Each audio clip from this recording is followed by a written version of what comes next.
Hi guys, Vechs here, and I just wanted to post this quick little video uh, up to my YouTube channel. I think I might do more of these as I work on remaking Super Hostile Online. But if you haven't heard the news, we are relaunching Super Hostile Online. We're basically resetting the server, and I'm going to take all the stuff I learned in the first release. You can think of it like an alpha, maybe, I guess, and we're going to reset the server and I'm going to rework stuff. You could think of the relaunch as maybe like a beta or something. I don't know. Although I'd really prefer not to redo any other resets after this. But basically, I have a lot of stuff I need to take into account from what I've learned. I need to reset the server economy. Learned a lot about that too. But I'm trying one of the things like this is I just sat down today and started working on the relaunch. And so one of the first things I'm doing is redoing Valgarde. Uh, One of the earliest pieces of feedback I got from people is that Valgarde was a big city, which is cool. I mean, it's big and impressive, but at the same time, it's big, and that means there was a lot of walking to do. Now, thankfully, the speed pads that you'd step on them and you'd get speed on your character, they helped a lot with that. But I think it would be handy if it was just in general a bit more compact. So this is a work in progress, very obviously a work in progress. But I was working on an MC and I was like, you know what? I think this would be cool to show off. One of the things I'm doing is just working on the city itself, and like I haven't even like I when I say I literally just started, like let me go down here. In the end, there's just stuff. Like there's still chests that people have left in the end, and I'm gonna go in and clean everything up. Uh, what was I saying? I completely just brain farted. I'm such a derp. All right, but yeah, I gotta compact everything, and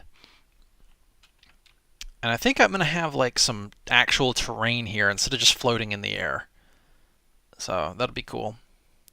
But if I go up here, you can see the town square. And originally, like, if you remember, this market was like over here in this space, and then like the alchemy lab was back there, and then the turn-in stuff was like over here, I think, or something. The hat place was back there. The golden grub was way over there. Uh, Ironically, the junkyard might get scrapped. But yeah, as part of redoing the economy, like turning junk into gold, I like doing it as much as you guys. It just feels good, but it led to one of the reasons of gold inflation. So gold inflation is something like that is like one of my number one priorities is to try to prevent that.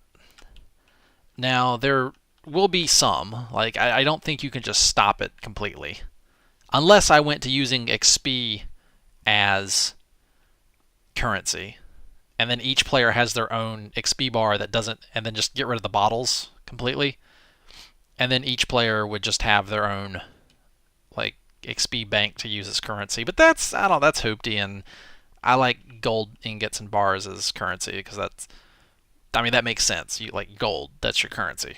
It's an RPG kind of deal. So I made two of these buildings so that you can come in and turn in more. Um, if one's in use, you can go to the other one. I think that was, and there's plenty of room to expand here. But yeah, like look how compact this. Oh, and the cooking thing is here. That used to be way over there in the corner. The cooking system is staying, and I love this is Amlip's cooking area. Basically, there's the cooking profession. It's the first profession in SHO. I don't know, and I probably have broken the command blocks, and we'll have to come back and fix these. But because I just copied and pasted it, so we'll have to fix that. But yeah, this is the first profession in Super Hostile Online. It is cooking, and one of the basically the way it works is you come in here and You throw the raw food in here, and the cooked food comes out the top, and you collect it. And it's just you do it as fast as you can hit Q. Well, not as fast as you can hit Q, because you can mess it up if you go too fast. You can screw up and burn the food and ruin it and lose some of it. So you got to pace yourself. But it's like you come up here and it's like Q, Q, Q, Q, Q, Q. That's way faster than waiting on a furnace to cook it, and it doesn't take fuel. But if you level up your cooking enough, there's some pretty cool recipes that you can do.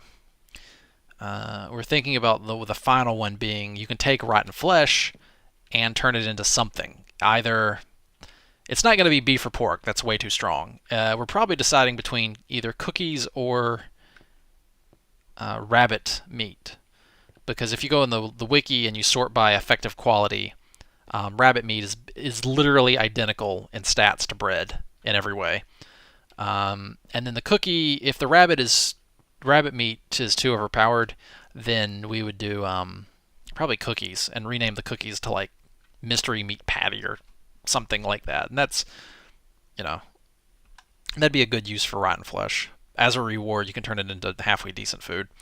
But anyway, yeah, I'm in the process of completely redoing the city's layout. And you can see here, I've moved everything else away, and I'm basically copying and pasting. We're actually, by the way, the new spawn, you can already probably tell where it's going to be. This is going to be at 10,100, 10,000. If you teleport to it, you always teleport. I always do my teleporters one block in the air to make sure you don't get hung up inside a block on accident.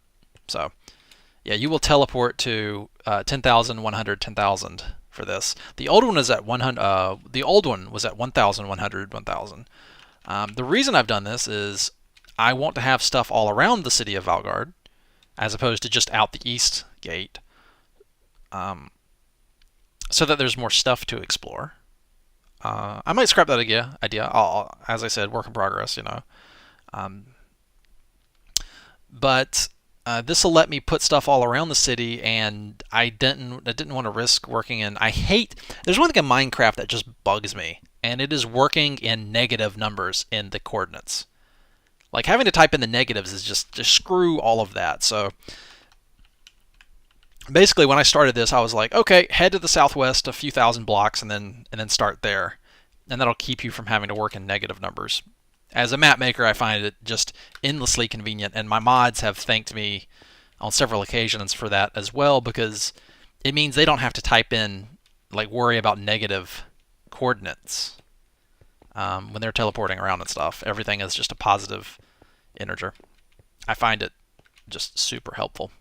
So little point of advice if you're doing your own mapping is just as soon as you start, immediately head 5,000 blocks to the southeast and start your map there or something.